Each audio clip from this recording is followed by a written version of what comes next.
Primary ignition.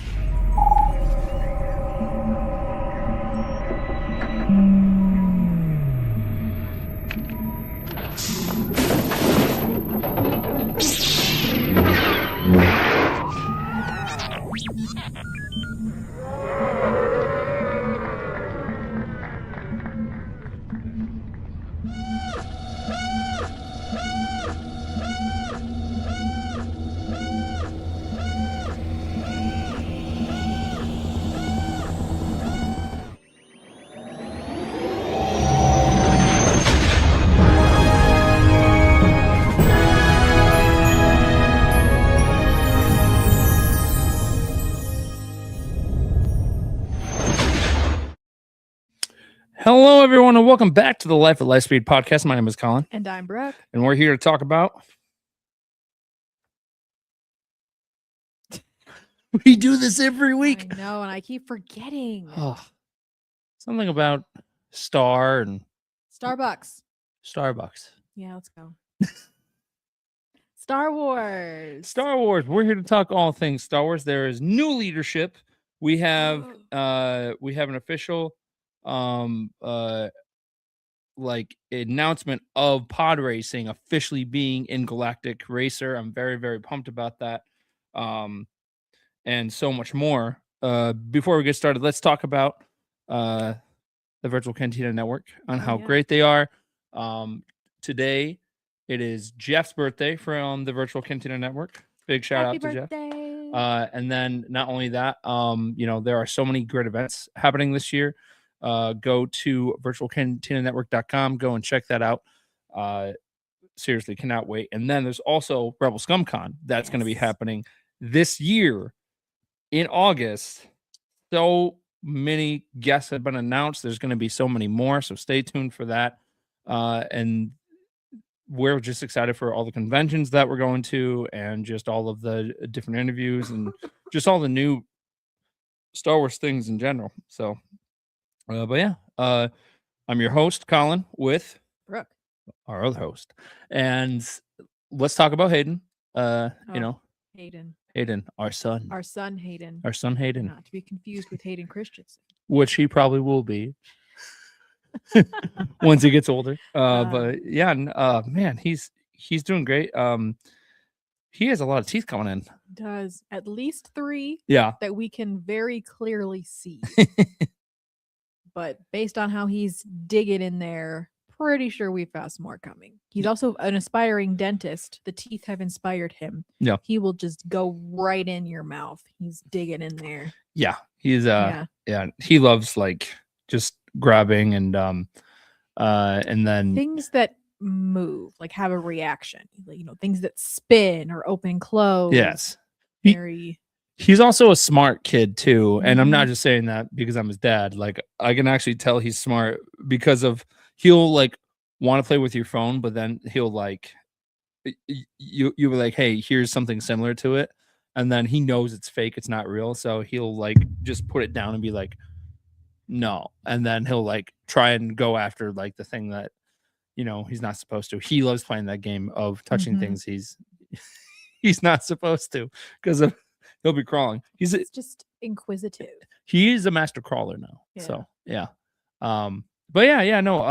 He's doing great. Now into the news of Star Wars. Josh D'Amaro has taken over. Not 100% officially yet. I believe it's. Did they make an official announcement, or was it just nominated? Yes. Okay. It has been officially announced by.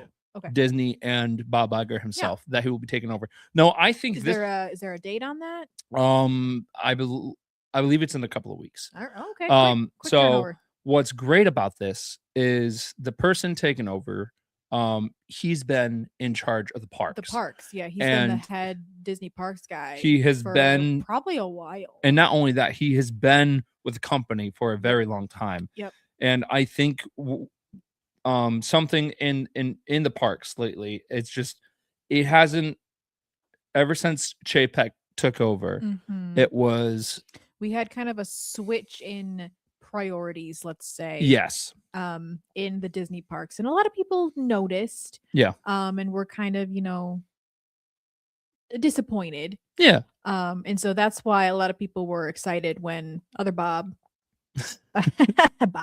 when Iger came back, hoping that he would kind of like get back to it. And I still feel like people weren't 100% satisfied with how things were going. It was Bob Eisner, right? And then Bob Iger, and then not Bob no. Chapek. That was Eisner's name was not Bob. No. And you said the wrong. I'm gonna blank on what it is now. I read somewhere that was it? I swear it Oh, was. was it? Well, I swear it wrong. was. It just didn't sound right. Because the joke I was gonna say that this is the first Bob that this is the first non-Bob person to actually. But it's Robert Eisner. Wait. Right? Hang on. You just said a bunch of names and I got very confused. Hang on. Rob. Please hold. We need elevator music. Do do do do do do do do do.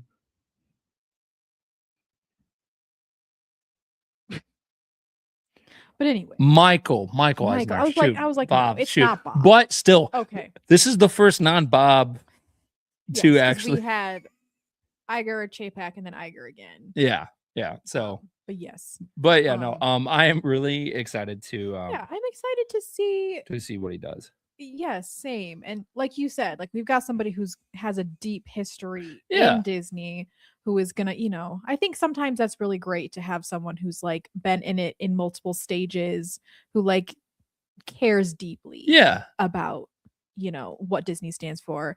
And I got a little extra excited because he made a statement recently about how they're going to be moving forward with some AI things. Yeah. And he said that they were not going to be pushing it. I forget in which capacity he was exactly speaking about. But that's so interesting because they just invested a bunch of money into AI. Know. Yeah. But he said, the heart of this company has always been the people. Yeah. And so that got me excited. I'm somebody who I think AI has its place. I'm not going to sit here and say that I don't think it has applications places, but it definitely doesn't belong in art and in a lot of the ways that it's being used right now. Yep. So that statement kind of made me hopeful, very hopeful for the future of the company. Yeah. I saw, I met him once when I was over at the parks. I saw him working, or were you just? Well, I saw him in passing when I was working one time, but then I was a guest and I saw him and I gave him a high five and wow, it was cool. But yeah, no, I love when people are in positions that are passionate about what they do. Yes. And this man is very passionate about the Disney company and the legacy that was before him. Yep. And he wants to harness that and he wants to keep that magic alive. For you and I both who worked at Disney, we like breathe Disney, we bleed Disney, even though I totally blinked on Michael Eisner's name. But I'm excited for the future of Star Wars and Disney and everything. And now I love how they also are splitting up the responsibilities, just like how they did over Lucasfilm, because even though, Dave Filoni is the creative chief officer, I think was the title. He's chief creative officer. I said officer. You just switched the words around. I don't know if some combination of those words. Yes. I love the fact that that they are kind of not having it all in one person, because when you're in charge of all that stuff, I imagine it's incredibly daunting. Yeah. And how can one person really oversee all that and do it all justice? Yeah. So I'm excited that they're splitting up the roles, but very excited to see. Hopeful, I think, is the word. Hopeful and kind of excited to see what comes of it. Absolutely. And then there was a documentary film made by Steven Spielberg, and it was about John Williams. And for the first time, this is super cool. And I believe Steven Spielberg is the only one in history to actually have this title. And I just want to he has EGOT status, which yeah. which he's won an Emmy. Yep. He's won a Grammy. Yep. He's won an Oscar. Yep. And then I don't know what is that, a T? You don't know, what is it? I don't know. I don't pay attention to award shows. I've never been Four really into big them. But yes, I've heard that term because I think it was Cynthia Erivo who almost had it. Yeah, she and almost people were had kind it. of bummed that she didn't get it. But yeah. Yeah, I mean, that man has contributed so much to the film industry, to the entertainment industry. So I'm glad that he brought his love of John Williams to life, because if you haven't seen that documentary, you should totally check it out. It's What's it called? Music by John Williams. Okay. Have you not seen it? No. Oh, so good.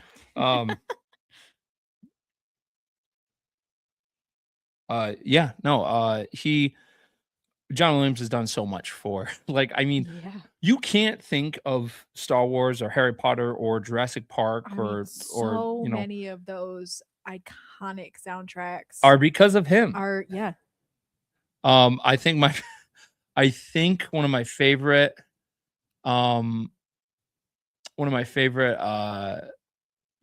stories is that John Williams wrote the music for E.T.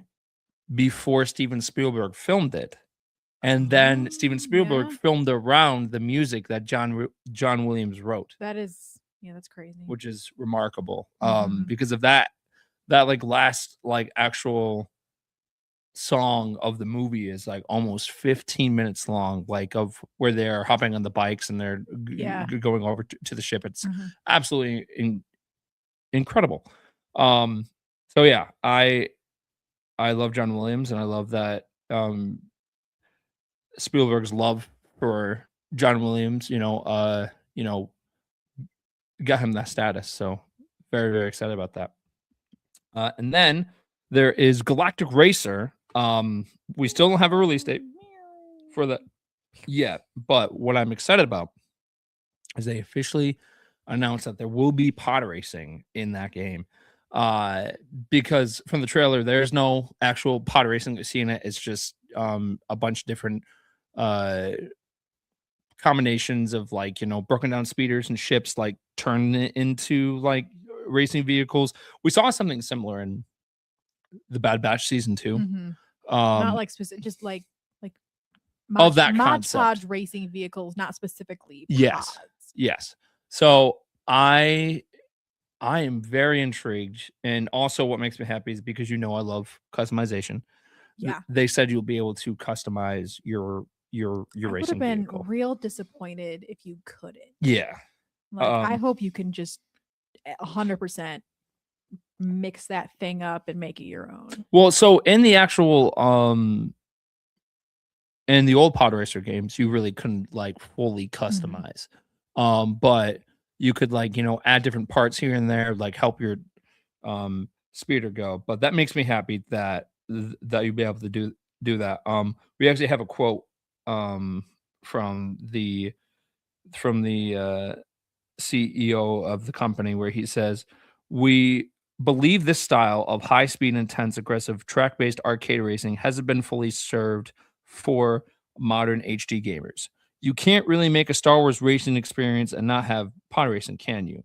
The core fantasy of the game is becoming an elite racing pilot in the Galactic League, and pod racing is a pinnacle of speed racing in the Star Wars galaxy. When we set out to create Galactic Racer, we wanted to do more, to lean into multiple vehicle types and multiple expressions of speed to give players a breadth of experiences. Galactic Racer offers players the ability to pilot vehicles they know and love alongside ones they won't have experienced before across a range of solo and multiplayer modes. Building your very own Star Wars racecraft is a dream I'm sure many of us have had for a long time. and how you show up on the track is often as important as how you race, especially against friends. Players will be able to not just modify the vehicle, but its performance characteristics too. Nice. That makes me really happy. Mhm. I was excited about the fate of the Old Republic trailer, but when they dropped that trailer for Galactic Racers during the Game Awards, I got beyond excited. I was so excited for it because I love the original Podracing games. So, yeah, I'm really excited for it. They haven't announced if it's going to be cross-platform, but Mm. I'm definitely excited. And you love Mario Kart, I do. so Are and- you able in this game? Are you able to like play with friends? yeah. Okay. Yeah, they'll have a bunch of different modes. That game comes out this year. We just don't know when. And I really hope that they have a release date for it soon because I'm just going to play the crap Well, out of that. They only have less than a year, so Yeah, I know, but still. But yeah, that's the news for this week. We flew by it that's it. super quick. There's actually next week there's going to be a new comic coming out with Jar Jar Binks and Kelleran, the character Kelleran Beck that Ahmed Best plays of the Jedi that saved Grogu. Oh, okay. So he played Jar Jar Binks, and then he played So it's about him. just Yeah. and it will fill in some gaps in certain areas, and it's gonna be so cool to see that he's playing two characters. Yeah, that's funny. Yeah, so I will definitely be getting my hands on that comic. Okay. But yeah, Is it like a standalone or is it part of a series? as of right now, I believe it's a standalone. Okay. I could be wrong. I didn't know if it was like, the next comic in this series. So part of my other goals this year is to like get more into the different novelizations of Star Wars. So and including comics and stuff like that. Books. I know that. I know you do. I've read Why'd you say black? so Kristen Baver made she actually just released a new Art of Acolyte book, which I really would like to get my hands on because there's some cool concept art that has come out online that shows Darth Plagueis in there and some different things of where they were thinking of going with the show and stuff like that. We could have had, but some people had to complain. Yeah. But she's done that. She's done the timelines book, which has like everything canon up to date, I believe, until like the book of Boba Fett. Okay. So I'm hoping that we have an update of that because I love that book and there's so much in there. But I really would like to dive deeper into, more of that art form of Star Wars. But I'm rewatching everything in a chronological order right now, which is tough. Just because like you like think something is like after something, but then you look back and then you have to do research and you're like, actually, these episodes of Tales of the Empire actually happened directly after the Bad Batch and not before, even though you thought it was before, but it's actually after. Are happening at the same time. Some shows are happening and then something happens in between from something else. Like that. That's impossible. Yeah. So you jump. You can't like just straight watch like one season of something. Exactly. So I am hoping we get more different novelization, and then I've been doing 143 facts for 143 days of the Mandoverse, which is everything of Mandalorian season 1 and 2, Book of Boba, Mando season 3, and Ahsoka, and then of course going into the Mandalorian and Grogu because everything's leading up to that. And it's been fun. It's been a lot of research. I'm actually going somewhere after this to film intros in a very cool Star Wars location. So stay tuned for, those coming up. But yeah, anything you have to, say to end the episode? No? Okay. Thank you so much for watching and listening. We love you all. Thank you so much for tuning in for every week. And for everyone that's coming in and watching us live, we appreciate you. So yeah, stay tuned for our next episode and stay tuned for some updates, and I believe we might be doing some giveaways soon. So stay tuned for that as well. That's fun. Yeah. So we love you all. May the force Yes, be with thank you. Forever and always.